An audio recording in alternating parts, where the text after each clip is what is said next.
Eu quero que você abra a sua Bíblia comigo no Evangelho de Lucas, no capítulo 5. Nós vamos ler juntos dos versículos 33 a 38. Eu vou ler na Nova Almeida atualizada. O texto diz assim: então eles disseram a Jesus: os discípulos de João frequentemente jejuam e fazem orações, e os discípulos dos fariseus fazem o mesmo, mas os seus discípulos comem e bebem. Jesus, porém, lhes disse: será que vocês podem fazer com que os convidados para o casamento jejuem quando o noivo está com eles? No entanto, virão dias em que o noivo lhes será tirado, e então, naqueles dias, eles vão jejuar. Se você puder, repita comigo: e então, naqueles dias, eles vão jejuar. Também lhes contou uma parábola: ninguém tira um pedaço de uma roupa nova para colocar sobre roupa velha, pois se o fizer, rasgará a roupa nova, e além disso, o remendo da roupa nova não combinará com a roupa velha. E ninguém põe vinho novo em odres velhos, porque se fizer isso, o vinho novo romperá os odres, o vinho se derramará e os odres se estragarão. Pelo contrário, vinho novo deve ser posto em odres novos. Nesse texto, talvez a gente tenha reunido numa única passagem o maior volume de informações sobre jejum que nós vamos encontrar no Novo Testamento, no próprio ensino de Jesus. O Evangelho de Lucas é um dos chamados evangelhos sinóticos. Os três primeiros, Mateus, Marcos e Lucas, eles têm uma linha de pensamento, da cronologia, dos eventos, das viagens de Jesus, dos seus ensinos, dos seus milagres muito semelhantes.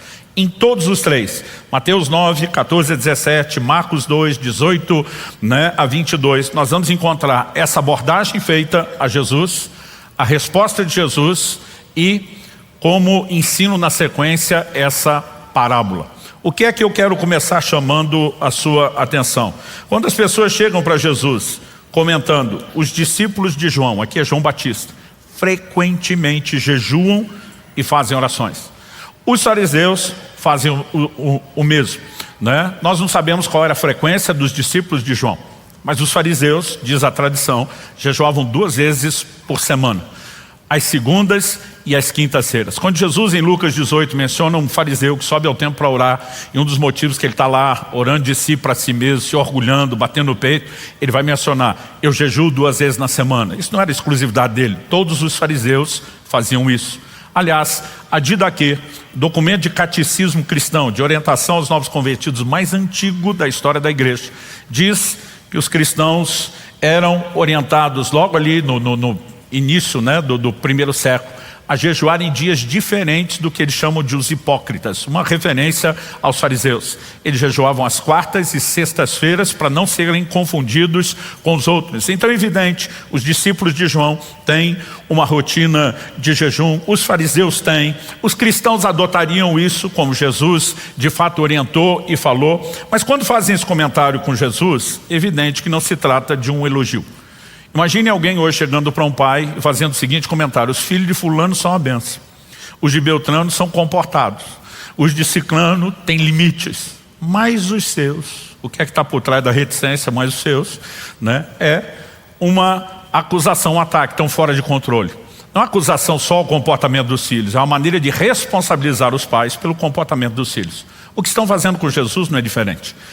Basicamente você não colocou eles no modo jejum, não ativou isso ainda.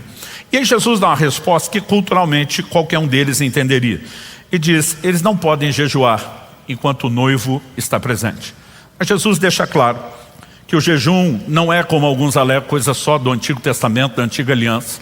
Ele diz: quando o noivo for tirado. Em todas as parábolas de Jesus, em todos os evangelhos, sempre que ele fala do noivo, ele está fazendo uma referência a si mesmo.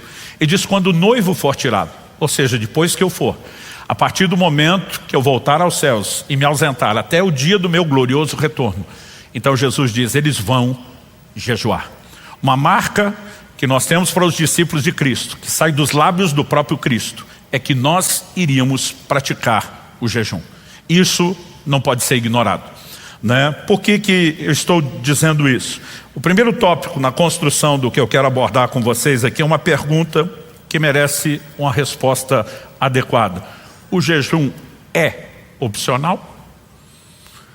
E essa pergunta precisa ser bem respondida, porque muitas vezes por ignorância nós podemos tratá-la de forma equivocada. Honestamente, até janeiro de 2022, 4 anos e meio atrás, eu ensinava, às vezes não aberto, não explicitamente, mas dando a entender que o jejum era opcional.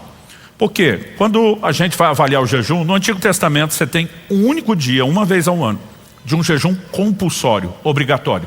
Levítico 23, 27, nos fala do dia da expiação. Aliás, quando você lê ali, você nem vê a palavra jejum.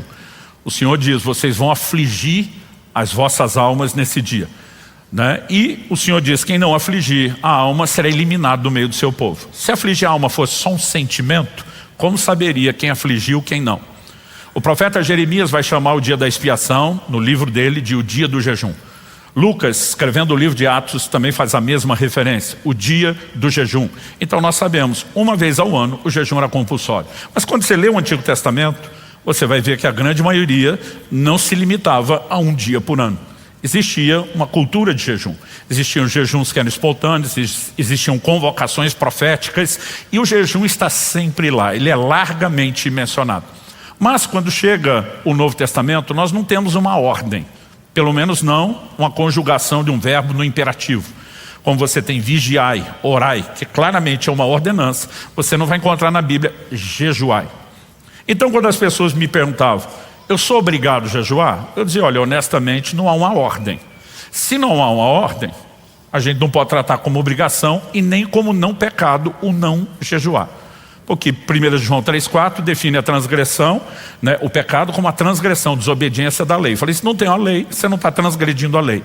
Mas embora jejuasse, o que eu dizia para as pessoas é, só quem jejua vai acessar alguns níveis de manifestações do sobrenatural, que quem não jejua nunca vai acessar.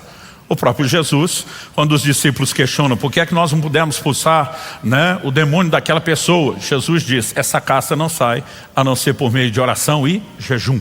Então eu dizia, o jejum vai te dar acesso a manifestações sobrenatural que você não teria se não jejua, mas você não é obrigado.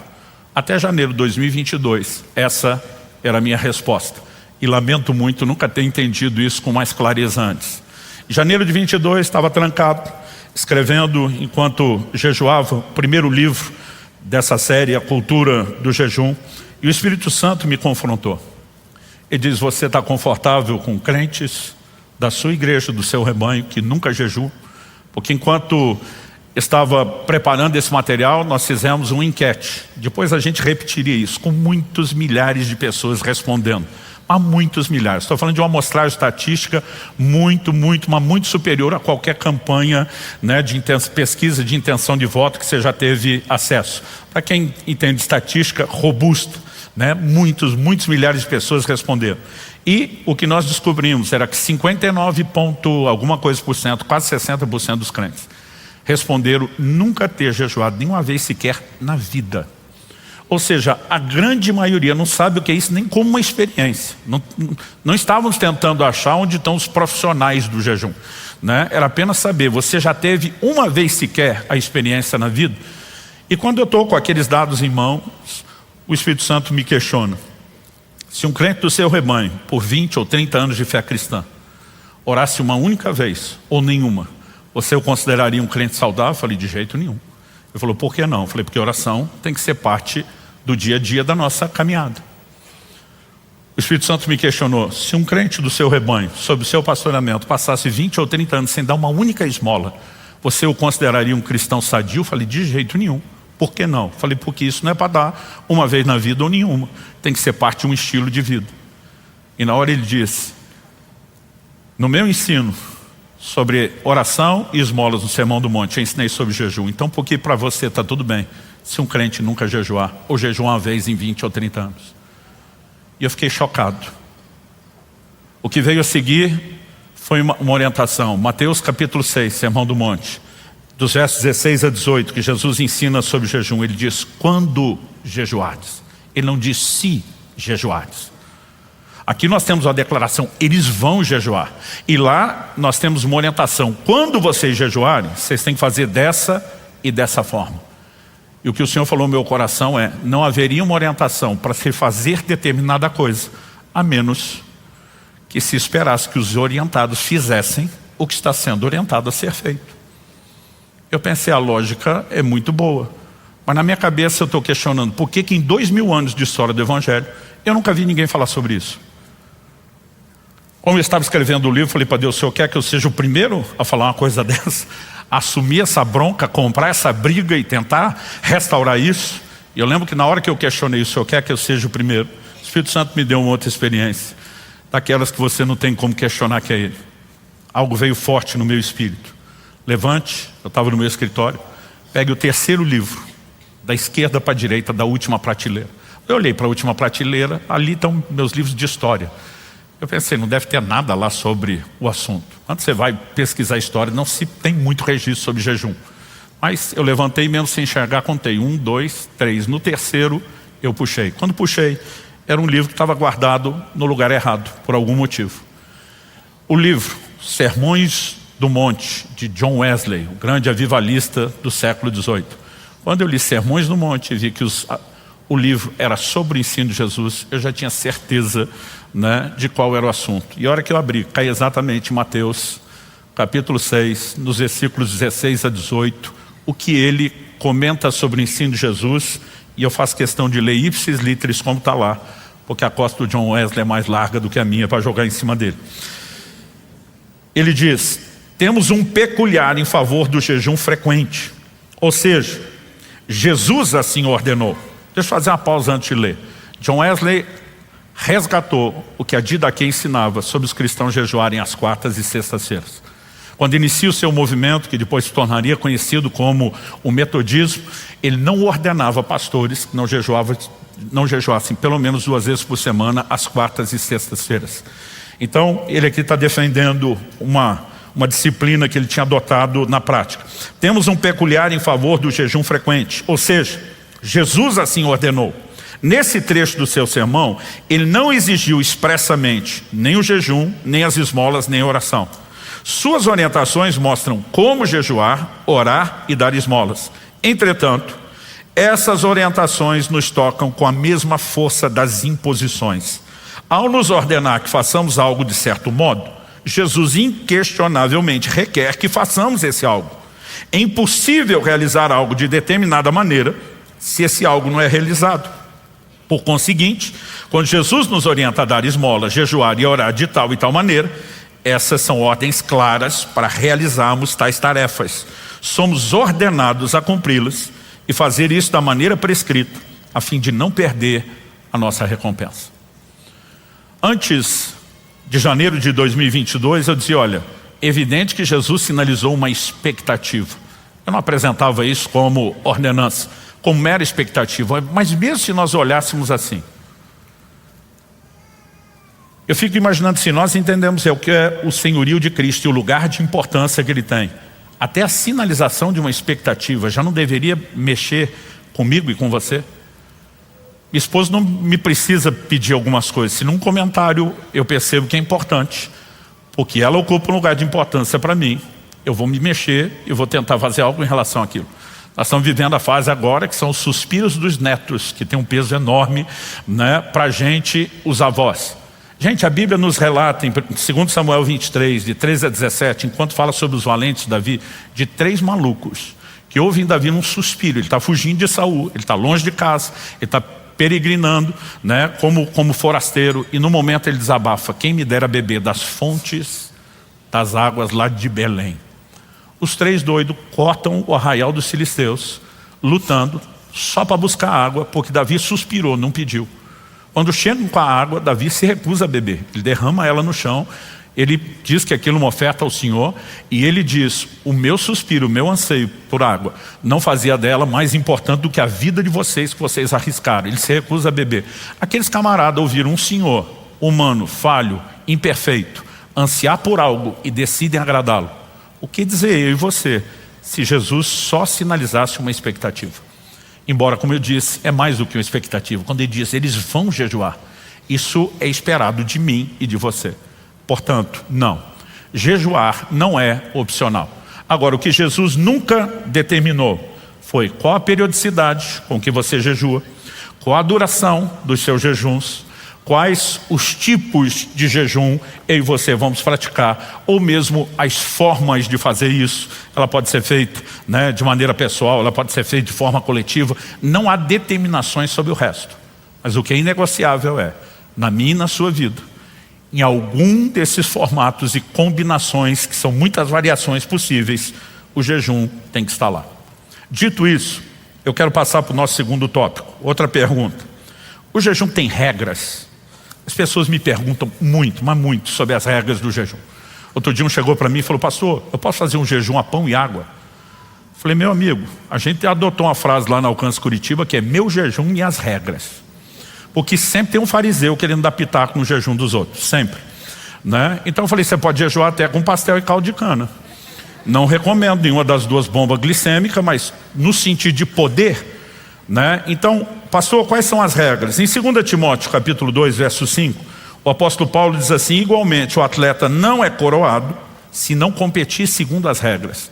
Nós estamos acostumados com regras. Regras de comportamento social, regras dentro da estrutura familiar, regras no esporte. O camarada não seria, né, coroado se violasse as regras. Mas quando o assunto é o jejum, eu brinco que a regra é uma só. E a regra é que não tem regras. Ou seja, Jesus espera que a gente faça, mas Ele nos dá liberdade de como fazer isso. Então, a única exceção para dizer que não há regra é quando o Espírito Santo nos dirige a algo. Eu já me propus a jejuns maiores, o Espírito Santo me mandou terminar antes. Eu já me propus a jejuns menores, Ele me mandou estender. Isso significa que eu só vou jejuar quando tiver uma direção específica? Não. Eu não vou orar só quando tiver uma direção de Deus para orar, embora quando tem, não deveria deixar de obedecer. Eu não vou dar esmola só quando tiver uma direção específica de Deus, embora quando tem, não deveria desrespeitar a direção. A mesma coisa em relação ao jejum. Então ele tem que ser parte de uma conduta, e nós iremos fazer e podemos fazer por escolha. Agora, quando há uma direção, então a direção deve ser obedecida, inclusive sobre o formato. Eu nunca tinha, até 2 anos e meio atrás, ficado mais de um dia de jejum sem água. Daqui a pouco vou falar sobre os tipos de jejum. Mas eu estava indo para um retiro de jejum e oração, e eu lembro que enquanto estava me locomovendo para lá, o Espírito Santo falou comigo claramente: assim que chegar, durante 3 dias, você não sai do quarto, não fala com ninguém, não beba água. Eu nunca tinha ficado 3 dias sem água. Mas honestamente, o que me assustou não foi ficar 3 dias sem água. Foi não sair do quarto e não falar com ninguém. Foi imperativo ficar 3 dias trancado num quarto, meu amigo, né? Pense no desafio. Mas toda orientação a gente obedece. Salvo uma direção específica, nós temos liberdade de decidir, né? Muitas vezes eu vejo as pessoas criando regras demais onde o próprio Deus não criou. Aliás, em Mateus, no capítulo 7, no verso 7, Jesus citando, né, o profeta Isaías, fala, né, de um grupo de pessoas que estavam ensinando doutrinas e diz que são preceitos humanos. Basicamente, meteram regra humana onde Deus nunca tinha colocado regra. Uma vez eu vi 2 irmãos numa disputa, mas a disputa não era só um ataque à ideia, virou quase vias de fato, quase que os 2 foram para o braço mesmo, porque os 2 estavam no jejum de Daniel, e um pegou o outro comendo batata frita. O que foi flagrado comendo batata frita dizia: mas é vegetal, batata é vegetal, jejum Daniel é basicamente vegetariano. O outro dizia: não, mas é manjar desejável, né? Porque a Bíblia diz que ele não comeu carne, nem manjar desejável, não bebeu vinho. A outra dizia: manjar desejável na sua classificação, na minha. Mas gente, o negócio ficou tenso. Aí eu falei: ó, vocês estão quase se matando. Qual era o propósito mesmo de jejuar? Era pecar mais ou menos, né? E eu tive que intervir naquilo. Mas o ponto é que eles estão brigando por causa de uma regra que não existe, né? Então é evidente, você vai fazer uma proposta como essa, você pode tomar decisão antes, o que cabe e o que não cabe. Agora, controlar o jejum um do outro, discutir, tentar definir regras, eu quero dizer, né, Jesus nunca fez isso. Ele não determinou a periodicidade, ele não determinou duração. Pastor, sobre duração, você tem jejuns na Bíblia que duram metade do dia. Você tem jejuns de um dia inteiro, às 24 horas. Passou disso, nós chamamos de prolongado. Prazos de prolongado na Bíblia, você tem uma variedade de poucos até muitos dias. A Bíblia fala de 3, de 7 dias, 14, já 2 semanas, 21, 3 semanas e 40 dias. Então assim, de 3 para 40 nós temos uma diferença enorme, né? Agora, apesar de termos prazos, durações diferentes, e não quer dizer que são só esses que aparecem, isso pelo menos nos dá um bom escopo. Eu acredito que normalmente 40 dias, a não ser no contexto do parcial, que vou falar daqui a pouco, ele costuma e deveria ser tratado como um limite. Em 2009 eu estava pregando no Japão, estava com a Kelly, a gente tinha 2 semanas de agenda e nós conseguimos espremer no meio 2 dias para que a gente fosse até a Coreia do Sul. Queríamos conhecer a igreja do pastor Cho, Yong-cho, né, a maior igreja no mundo. Mas mais do que a igreja, eu queria conhecer a montanha de oração que eles tinham. Um lugar onde os crentes se retiram para orar, para jejuar, para buscar a Deus. Eu fiquei surpreso quando cheguei na montanha de oração e vi placas em todo lugar, coreano e inglês. Proibido jejuar mais do que 40 dias. Eu pensei, o quê? Eu na época conhecia 2 ou 3 malucos que tinham feito 40 dias. Falei, aqui eles proíbem o povo de continuar? Algo que eu pensei comigo mesmo, essa realidade nunca vai acontecer no Brasil. Graças a Deus eu estava muito equivocado. Eu não sei te dizer nos últimos anos quantos pastores e líderes que me pediram, além de acompanhamento médico, pela prática, né? Já fiz 13 desses de 40, alguns dizem, cara, você tem a prática, às vezes são médicos que estão jejuando, né? E que são cientistas da área do jejum, eles falam, a gente tem a teoria, você tem a prática, dá para orientar a gente? Eu digo, dá. Eu começo com a regra, eles falam, qual? Eu falo, com 40 dias, sem serra, é proibido fazer mais. Alguns me olham com a cara, eu não sei nem se eu vou chegar lá, você está querendo me proibir de passar? Eu falei, quando estiver chegando perto, você vai me entender. Todo mundo. Eu li um livro recentemente, 60 anos atrás. Esse livro, quase 60, foi escrito em 1948, Franklin Hall. O poder atômico do jejum e da oração. Esse cara criou há 6 décadas atrás um movimento sem precedentes nos Estados Unidos, chamando pessoas a jejuns prolongados. Ele falava a mesma coisa que a gente descobre hoje na prática. Os primeiros 3 dias são os mais difíceis, todo mundo quer desistir. A gente, na brincadeira, chama de o vale da sombra da morte. Né? É quando as pessoas vão sofrer com fome, com desintoxicação, com uma série de coisas. A menos que você tenha uma vida alimentar muito bem regrada, disciplinada, os primeiros 3 dias vão ser mais custosos. E quanto mais sofridos são, mais evidenciam sua necessidade de jejuar. No mínimo pelo aspecto fisiológico. Mas ele dizia, quando vai chegando perto dos 40, ninguém quer terminar. Minha experiência até hoje, todas as 13 vezes que eu fiz isso, quando chega a hora de entregar as pessoas, falam, pastor, eu fico ansioso para comer. Eu falei, não, eu choro todas as vezes. Você não quer interromper, você não quer terminar. Não teve uma vez até hoje que eu não chorei, mas é aquele choro assim mesmo de dó, não é só emoção, a presença de Deus. Você fala, cara, eu vou ter que esperar, eu estou fazendo um a cada 3 meses, agora é minha prática. Em janeiro de 22, depois de ter escrito esse livro, eu fiz uma promessa aqui a vocês que eu tenho cumprido. Falei, eu vou falar sobre jejum como eu nunca falei. Eu vou perturbar, incomodar vocês, se for o caso. Nós vamos ensinar como nunca sobre isso. Falei, mas eu vou praticar isso como eu nunca fiz. Hoje minha rotina, 40 dias de jejum, 80 dias comendo. 40 dias de jejum, 80 dias comendo. O que eu faço entre um jejum e outro? Intermitente. 16 a 18 horas, praticamente todos os dias, sem comer. Eu acho que se nós entendemos, não só espiritualmente, mas de forma prática, até o impacto fisiológico na nossa saúde, o que é jejum, a nossa vida vai ser completamente diferente. E nós precisamos entender que isso é uma decisão. Ah, pastor, eu nunca tive um comando de Deus. Você não tem que esperar ter. Quando tiver, tem que obedecer. Mas nós temos que decidir que o jejum será parte da nossa prática de vida cristã. Quem está entendendo, diga amém. Agora, em terceiro e último lugar, é que eu preciso um pouquinho mais de tempo do que os primeiros tópicos. Eu só quero diferenciar, né, aquilo que a gente encontra na Bíblia e que a gente pode chamar dos diferentes tipos de jejum. Nós temos uma classificação de pelo menos 3 tipos. O primeiro deles a gente chama de jejum total ou absoluto. É o mais austero. Esse, como diz a moçada, é punk, é severo. Que é o jejum, né, de abstinência completa de alimentos e de água. Eu nunca fiz mais do que 3 dias. O limite que você costuma encontrar nas escrituras são 3 dias. O jejum que Esther convocou, 3 dias sem comer nem beber. O jejum que o rei dos ninivitas proclamou depois da mensagem de Jonas, né, foi de 3 dias sem comer e nem beber. No livro de Atos, quando Paulo, depois da visão de Jesus, da aparição do Senhor para ele, quando ele se converte, 3 dias sem comer nem beber. Por que esse limite de 3 dias? Porque, mais do que isso, você pode trazer danos para a sua saúde. Com 5 dias sem beber, alguém pode ver o seu corpo já começar a entrar em colapso. Ah, pastor, mas Moisés jejuou 40 dias e 40 noites. Isso aí a gente tem uma outra definição. A gente chama de jejum sobrenatural. Ele estava na nuvem de glória. Se você tentar jejuar sem a nuvem, você vai para a nuvem. Basicamente é isso, né? Eu digo isso, gente, porque eu sei que muitos amam o Senhor Jesus, mas eu brinco assim, o lugar para ter gente doida é na igreja, né? E se a gente não tiver orientações claras e específicas, você tem gente fazendo não só o que não precisa, mas o que não deveria. Agora, tirando o jejum total, absoluto, né, que não é uma prática tão comum nem nas escrituras de todo mundo, o que nós temos, em segundo lugar, nós classificamos de jejum normal. Esse é o mais comum, por isso chamamos de normal. O que é o normal? No jejum normal, você tem abstinência completa de alimentos, mas não de água.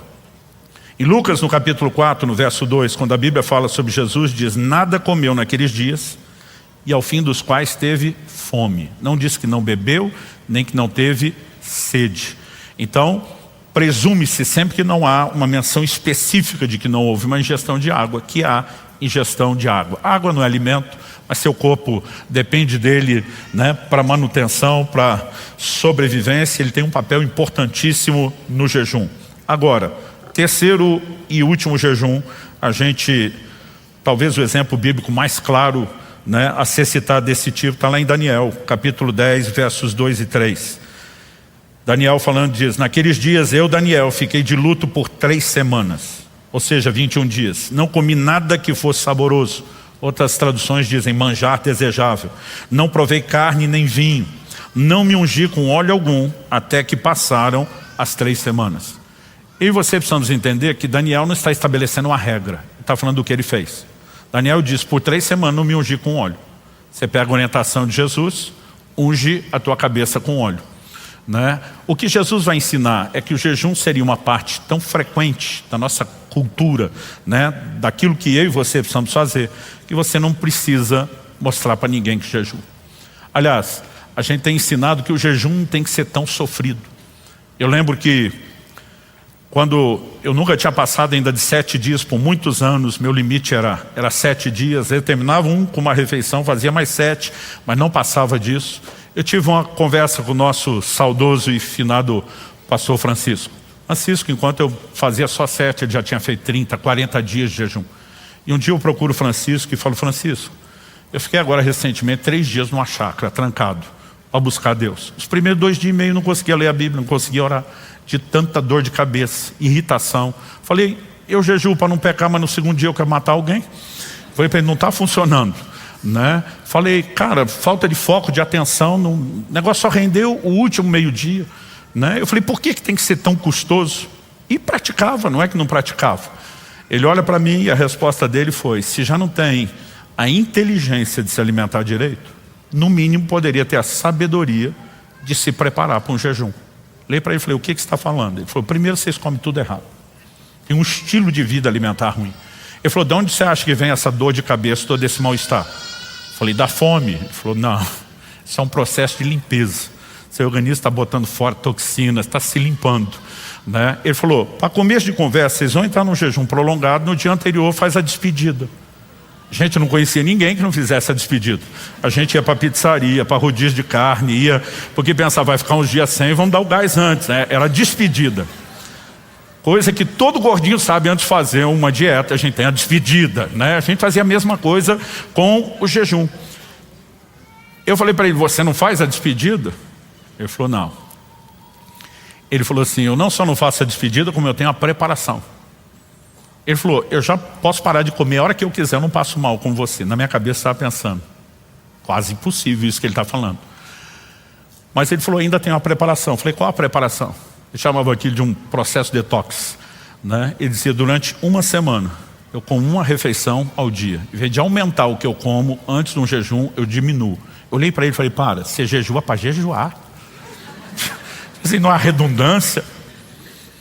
Ele falou: nessa única refeição, durante 7 dias eu tiro totalmente o consumo de carne, que normalmente tem uma alta quantidade de toxina. Tiro café, para alguns chimarrão, Para mim, honestamente, meu organismo, eu parar de tomar café não faz a menor diferença, mas alguns sentem muito. Ele tinha todo um protocolo.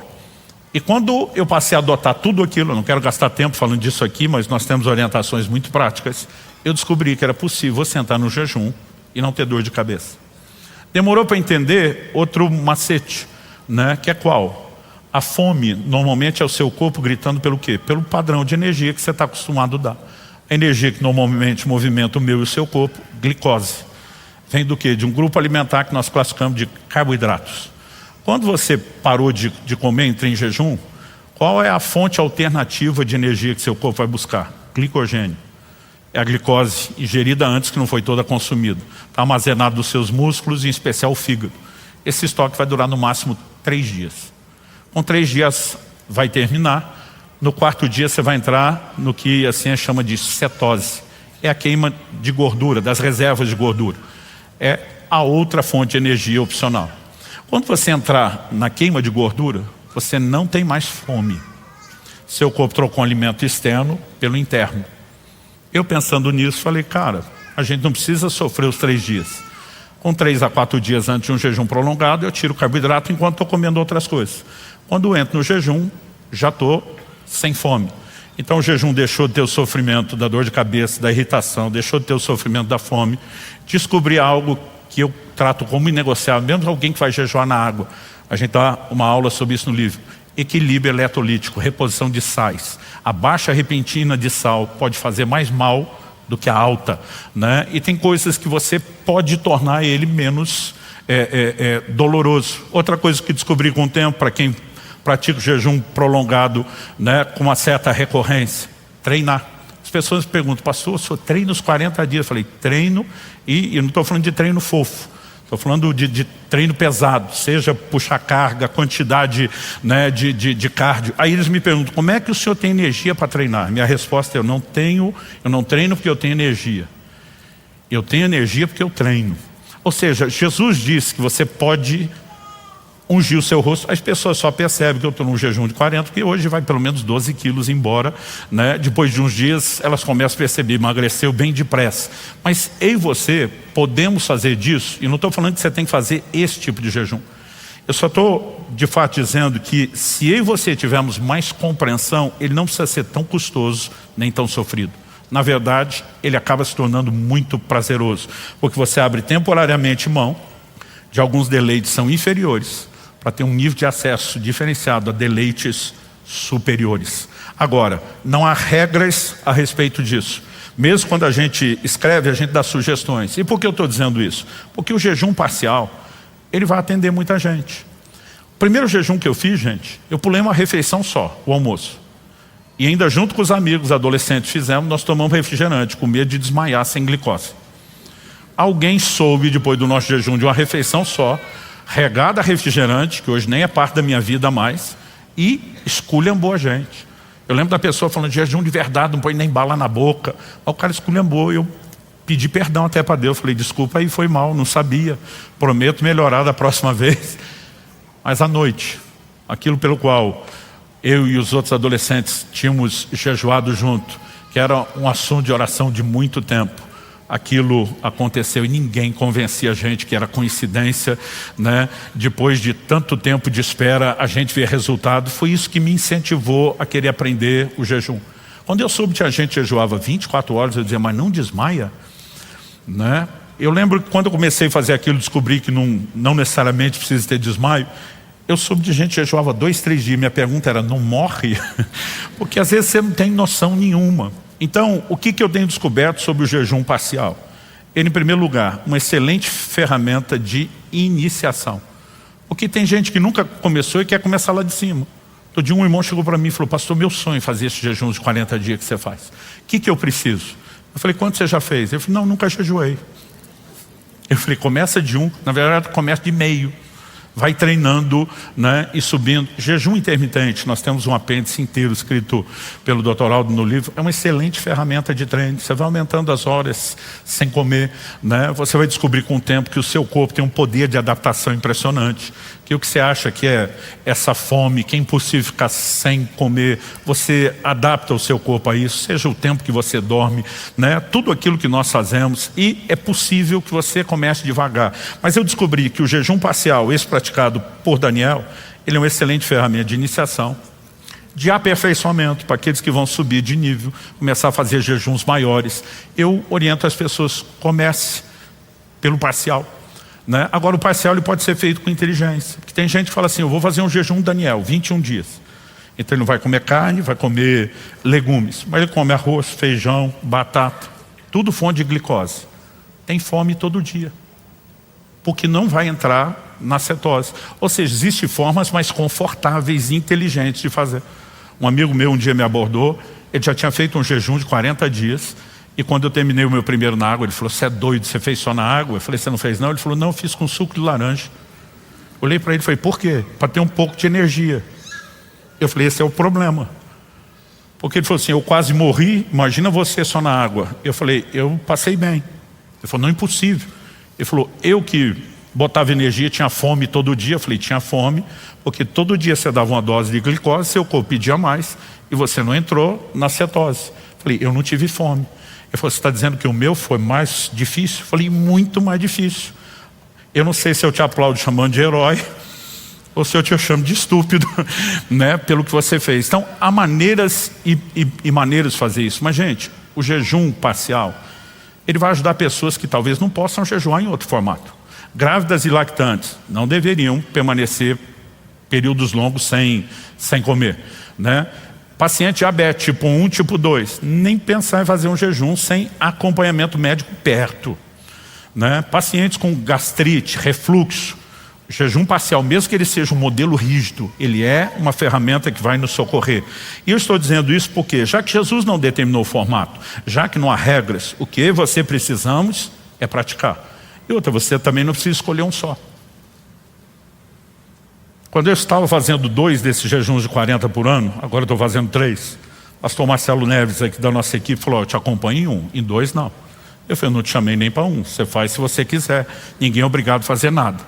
Ele falou, não, é que quando eu sei que você está no segundo, eu fico me coçando. Quando eu estava escrevendo esse material do jejum parcial, trocando ideia com as pessoas de jejum, ele falou assim, cara, eu vou te acompanhar no segundo, mas no segundo eu vou fazer um parcial, né? E ele falou para mim de algo interessante. O que me fez migrar? Hoje, quando as pessoas me perguntam, pastor, o senhor fica só na água? Eu falei, não, só na água. Eu acho que eu fiz 3 desses 13 até hoje. Na verdade, no segundo jejum, já comecei a tomar café e chá, apesar de não ter caloria ou energia. Eu lembro que eu estava fazendo no inverno, e o doutor Aldo me perguntou, você tem uma palavra de Deus para fazer 100? Eu falei, não, mas eu fiz o primeiro 100. Primeiro eu não tomava água de coco, não tomava chá, tomava café, era só água, nada mais. Não cuidei de absolutamente nada, não tinha equilíbrio eletrolítico, não tinha nada. Foi o jejum mais raiz, né, possível para 40 dias, que não poderia ser sem água. E no segundo, quando ele me pediu algumas coisas diferentes, eu lembro que ele me orientou a tomar uma canequinha de misoshiro por dia. Você, depois de vários desses, não vai querer ver mais miso na frente. Mas no início era uma ferramenta. Por quê? Por causa do pouco de sódio. Aquilo tem 30 calorias. 1 grama de fibra alimentar, para quem tem nutrição. 2,5 gramas de carboidrato, né? Aquilo não tem efeito nenhum para energia, mas quando eu tomava, me levantava. Eu dizia para ele, cara, isso é psicológico? Que parece que eu comi. Ele dizia, não. É porque é salgado. Reposição de sal, né? Então, algumas dessas coisas, eu comecei a migrar para um parcial rígido. Meu terceiro jejum, ele falou, cara, se você vai continuar fazendo isso com pequenos intervalos, nós precisamos suplementar. Eu falei, por quê? Ele falou, sua mensagem de jejum não pode colidir com a do cuidado do corpo. É um estresse muito grande para fazer em períodos tão curtos, né? Então ele falou assim, você vai ter que pelo menos suplementar. Eu brinco, cada jejum a gente faz um laboratório. Eu virei uma cobaia, um rato laboratório, né? Eu não sou só acompanhado, eu sou estudado. Mas qual era a ideia? Encontrar um formato onde a recorrência pudesse ser praticado de forma sustentável, né? E o que eu descobri foi que o jejum parcial não é só uma boa ferramenta para os iniciantes, para quem está aperfeiçoando. Para quem já entrou no modo profissional, hard, pro, nitro, chame como quiser, né? Eu agora estou fazendo 3 desses ao ano, como eu mencionei. O jejum parcial é uma ferramenta. O que eu descobri sobre a importância do parcial começou quando? Eu, honestamente, gente, a maior parte da minha vida, eu tinha um preconceito gigante com o jejum parcial. Na minha cabeça, não verbalizava isso para ninguém, eu pensava, isso é para os fracos. Para quem não aprendeu a ir logo na água. E aliás, eu nem achava tão inteligente quando eu via gente no parcial sofrendo o que a gente na água não sofria. Mas eu tive uma conversa recentemente com um amigo, que ele tanto fazia os jejuns comuns como fazia o de Daniel. Só que quando ele fazia o de Daniel, os 21 dias, ele dizia, isso aqui para mim não é jejum. Eu dizia, por que não? Ele dizia, não, isso aqui é um propósito, é uma consagração, porque a palavra jejum, que nós lemos no texto de Lucas, usada ali para definir o ensino de Jesus, a palavra grega é nestil, é uma palavra composta. Ne é um prefixo negação e estil significa comer. Então, a palavra jejum em essência significa não comer. Eu creio que na Bíblia jejum envolve outras formas de abstinências, mas que as outras são complementares e não substitutas do jejum de alimento. Ele falou, se a definição do jejum é não comer, o cara está comendo, não está jejuando. Eu lembro que eu olhei para ele e falei, mas não comer tudo é tão não comer quanto não comer nada. O não comer está ali, de alguma forma. Mas como eu percebia que ele era alguém que praticava, que ele não estava falando contra, e era só uma definição, eu confesso que aquilo me deixou curioso. E eu comecei a pensar, falei, Deus, nós inventamos um tipo novo de jejum, que não deveria ser chamado de jejum. E eu quando encasqueto com algo, eu dificilmente largo aquele assunto até ter uma resposta. Eu acho que eu fiquei uns 2 anos pensando, orando a respeito do assunto. Setembro do ano passado, o Espírito Santo falou comigo com muita clareza. Qual era a essência do jejum desde o Antigo Testamento? Falei, aflige a alma. Essa é a maneira que ele era chamado. E o Senhor falou comigo, uma dieta restrita. Deixa o jejum parcial de lado, uma dieta restrita. Aflige a alma. Falei, aflige. Por quê? Para sair daquele peso enorme que eu tive no passado, né? Eu passei por um processo de reeducação alimentar com dietas muito severas, né? Eu fiz por 5 vezes antes de começar a entrar nesses jejuns, dietas que duravam exatos 40 dias, 500 calorias por dia. Eu emagreci em média 16, 17 quilos num período desse. E eu dizia para minha esposa, eu disse, isso aqui é que nem jejum. Ela, como assim? Eu dizia, eu não sei explicar. A sensibilidade espiritual é a mesma, o quebrantamento de alma é o mesmo, a modificação da carne é o mesmo. Quando eu fiz o primeiro jejum só na água, eu descobri que eu perdi o mesmo peso. Eu protestei com o médico. Eu falei, cara, você me acompanhou nas dietas e agora está acompanhando o jejum. Eu perdi o mesmo peso. Ele falou, não estava esperando algo diferente. Eu falei, mas eu perdi isso comendo. Ele falou, comendo 500 calorias? No dia inteiro? Ele falou, Luciano, isso é o que na ciência nós chamamos de Fasting Mimic Diet, a dieta que imita o jejum. Qualquer organismo, até 500 calorias, sem carboidrato, forçado a entrar em cetose, vai simular todos os mesmos efeitos do jejum. Eu falei, eu já sentia na prática. Comparado não com 40, eu pude comparar isso depois, mas com 21 dias, que era o que eu fazia até então, que era a mesma experiência. Eu falei, peraí, eu posso jejuar comendo? Ele falou, esse pouco, fisiologicamente você vai ter o mesmo resultado. Foi esse argumento que ele usou, para que eu migrasse de só para água, porque hoje eu chamo de um parcial rígido. Eu consumo só líquidos, eu tenho um tanto de caloria que não extrapola a dieta que imita o jejum, eu perco exatamente o mesmo peso, de vez em quando faz na água você percebe que espiritualmente, emocionalmente, fisicamente é igual, mas para efeito de saúde, cuidar do corpo não.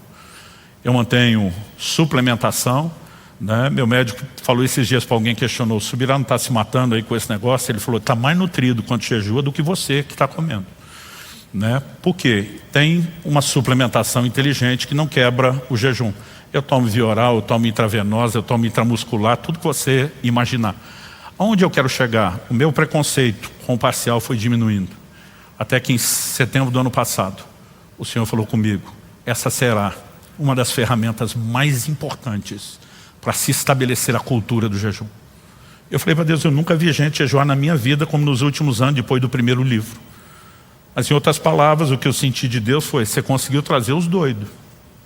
Você não vai trazer a maior parte das pessoas que vão precisar do mesmo processo que você. Ele falou, alguns dos que você mobilizou em outro nível já jejuavam. Ele diz, lembre de como você começou, pulando uma refeição, seus medos, seus desafios. Eu estou convicto de que se nós queremos viver uma cultura de jejum, é lógico, gente, o parcial não faz sentido para um dia só. Eu estou fazendo um jejum parcial de um dia, né? Eu digo para alguns de vez em quando, tome vergonha na sua cara, menos que sejam grávidas, lactantes, aquelas situações que nós mencionamos, né? Talvez até no menor faça sentido. Mas, gente, aflição de alma você consegue até com dieta, não precisa nem ter jejum. Números 11:4, diz que o povo começa a reclamar do maná e diz, nossa alma tem fastio desse pão vil. Outro dia alguém falou, pastor, será que o maná era ruim? Eu falei, amigo, coma picanha 1 ano, todo dia. Você não vai aguentar mais ver picanha. Melhor miso-shiro que eu já tomei na vida, Dr. Aldo e meu médico que faz. Ele fez 21 dias com miso-shiro, faz 2 anos que ele não toma miso. Porque de alguma forma você pode afligir a alma. E a ideia de afligir a alma não é sofrer de graça. Porque nós falamos que você pode evitar o sofrimento. Mas é você lembrar que existem deleites superiores. E é você entrar no lugar de percepção deles. Né? Então, para aqueles que dizem que o jejum de Daniel não é jejum, eu digo, ele cumpria a essência que era afligir a alma. Em Daniel 10:12, quando o anjo aparece para ele, ele fala, olha, desde o dia em que você dispôs o coração a compreender e a se humilhar na presença de Deus. A palavra traduzida se humilhar é a mesma de afligir a alma, que é usada em todo o Antigo Testamento. Né? Ele está dizendo, você se submeteu a isso. Né? Evidente que Daniel já tinha o hábito de jejuar. Em Daniel 9:3 ele diz, voltei o rosto ao Senhor para o buscar, coração, com súplicas, com jejum. E tinha isso como padrão. Não quer dizer que a pessoa vai fazer um único formato ou estilo. A Bíblia fala que João Batista, que botava os seus discípulos para jejuar com frequência. Ninguém vai fazer os discípulos jejuar com frequência se não jejua. A Bíblia diz que ele tinha um modo de vida jejuado. A Bíblia diz que ele vivia de mel e gafanhotos. Né? Existem pessoas que têm adotado, né, formatos de jejum por longos períodos, que ainda que sejam parciais, são rigorosos. Né? Irmã Valnice Milhomes me confidenciou uma vez que ela começou um jejum não só de vegetais, mas de crus. E ela empolgou e não parou, ficou por 4 anos, comendo só crus. Né? Então, é possível que você tenha outros formatos que não vão ser tão desgastantes e que vão ajudar as pessoas em todos os níveis. Não importa se está começando, se está aperfeiçoando, se já está, né, no modo que os amigos aí brincam e chamam de profissional. Com esse entendimento, eu quero te deixar um encorajamento. Nós temos que aprender não só sobre o que é o jejum, à luz da Bíblia, todo o aspecto fisiológico, e entender qual a resposta nós vamos dar a Deus. Se Jesus não determinou a periodicidade, eu não posso dizer para você que você tem que fazer 2 vezes por semana. Mas honestamente, se a gente adotasse o hábito de 1 dia por semana, nós já teríamos uma vida bem mais saudável. Né? Agora, o que eu posso te dizer aqui, ninguém pode te dizer de quanto tempo, qual a duração, o formato do jejum, porque você é livre para decidir isso tudo, a não ser quando tem a direção do Espírito Santo, aí você é livre para obedecer. Mas o que eu e você não temos o direito de escolher é nunca jejuar nenhum tipo de formato, nenhum tipo de duração, né? Nenhum tipo de periodicidade. Aí nós estamos claramente contrariando o ensino de Nosso Senhor. Então eu espero, se você faz parte dos 60% que ainda não abraçou a experiência, que não sabe o que fazer quando a gente começa aqui 21 dias de jejum, eu quero de alguma forma encorajar você, sem julgar nem culpar você de absolutamente nada. A maioria de nós tem uma baixa resposta por falta de entendimento. Agora, você só não vai ter entendimento se não quiser. Minha expectativa é que você não apenas leve o livro, mas que você leia antes do final de agosto. Porque em setembro nós vamos vir com uma mobilização grande para a igreja, para um tempo de jejum. Você recebe essa palavra?